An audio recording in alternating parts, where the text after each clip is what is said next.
ചെറിയ തെളിവുകൾ പോലും അവശേഷിപ്പിക്കാതെ നടത്തിയ അതിവിദഗ്ധമായ കവർച്ച. താൻ ഒരിക്കലും പിടിക്കപ്പെടില്ലെന്ന് അത്രയ്ക്ക് ആത്മവിശ്വാസമായിരുന്നു റിജോയ്ക്ക്.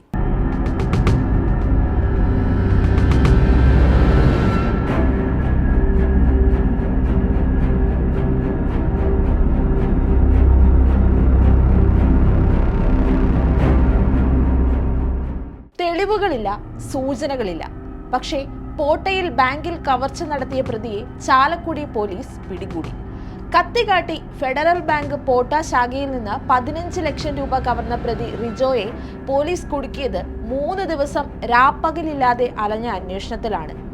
റൂറൽ ജില്ലാ പോലീസ് മേധാവി ബി കൃഷ്ണകുമാറിന്റെ നേതൃത്വത്തിലുള്ള സംഘമാണ് ഇയാളെ പിടികൂടിയത്. ഇവിടെ വന്നിരിക്കുന്നത് വളരെ സ്കൂട്ടർ അവിടെ നിർത്തിയിട്ട് നല്ല പരിചയമുള്ള സ്ഥലത്ത് പരിചയമുള്ള ഒരാൾ വരുന്നത് പോലെ നേരെ വാതിൽ തുറന്ന് നേരെ അകത്ത് കയറി. കവർച്ച നടത്തിയ റിജോയെ ആർക്കും സംശയിക്കേണ്ട സാഹചര്യം ഉണ്ടായിരുന്നില്ല.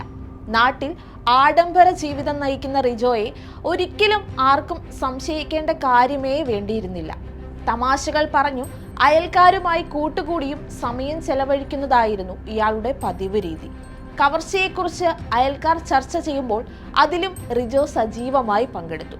പ്രതിക്ക് വേണ്ടി പോലീസ് നാടാകെ പരക്കം പായുമ്പോൾ അതിന്റെ വാർത്തകൾ വീട്ടിലിരുന്ന മൊബൈൽ ഫോണിൽ കാണുകയും അവൻ ഏതെങ്കിലും കാട്ടിൽ ഒളിച്ചിരിപ്പുണ്ടാകുമെന്ന് എല്ലാവരുമായി തമാശയോടെ പറയുകയും ചെയ്ത റിജോ ആന്റണി പ്രതിയിലേക്ക് പോലീസിനെ എത്തിച്ചത് എൻഡോർ 125 സ്കൂട്ടറായിരുന്നു.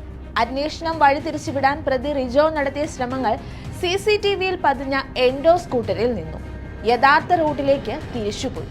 ബ്ലൂടൂത്ത് കണക്ഷനും നാവിഗേഷൻ സൗകര്യമുള്ള സ്കൂട്ടറുകളിലൊന്നായ എൻഡോർക്കാണ് പോലീസിനെ കൃത്യമായി റിജോയുടെ വീട്ടിലെത്തിച്ചത്. ഹിന്ദി പറഞ്ഞും ഹെൽമറ്റും ജാക്കറ്റും ധരിച്ചും പോലീസിനെ വഴിതെറ്റിക്കാൻ നടത്തിയ ശ്രമമാണ് സ്കൂട്ടർ പൊളിച്ചടുക്കിയത്.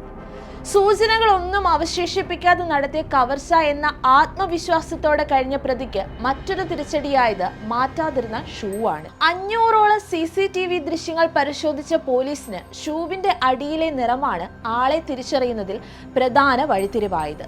മങ്കി ക്യാപ്പും അതിനു മുകളിൽ വെച്ച ഹെൽമറ്റും തന്റെ മുഖം കൃത്യമായി മറയ്ക്കുമെന്ന് കരുതി.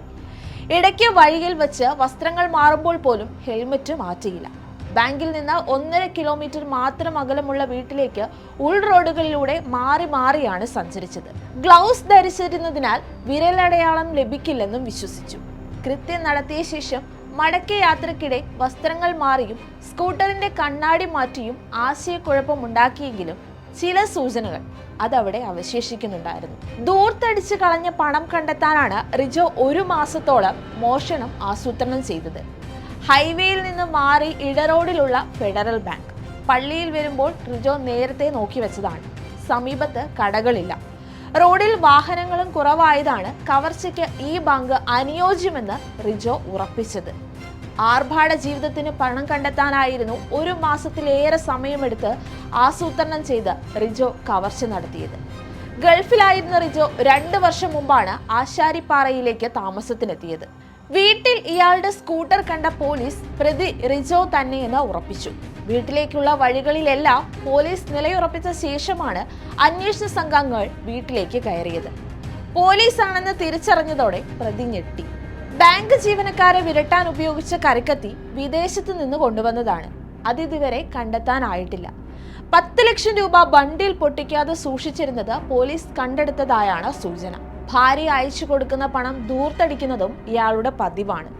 പിടികൂടുന്നതിന് തലേന്ന് ഇയാളുടെ വീട്ടിൽ നടന്ന കുടുംബയോഗത്തിൽ എത്തിയവരോട് കളിച്ചിരികളുമായി സംസാരിച്ചിരിക്കുമ്പോഴും ഇയാളാണ് പ്രതിയെന്ന് ആർക്കും സംശയമുണ്ടായിരുന്നില്ല. പോലീസ് എത്തുമ്പോൾ വീട്ടുമുറ്റത്ത് നിൽക്കുകയായിരുന്നു പ്രതി. സൂചനകളൊന്നും തന്നെ അവശേഷിപ്പിച്ചിരുന്നില്ല എന്ന അതിര് കവിഞ്ഞ ആത്മവിശ്വാസത്തോടിരുന്ന പ്രതിയെ അതിവിദഗ്ധമായി തന്നെയാണ് കേരള പോലീസ് പൂട്ടിയത്.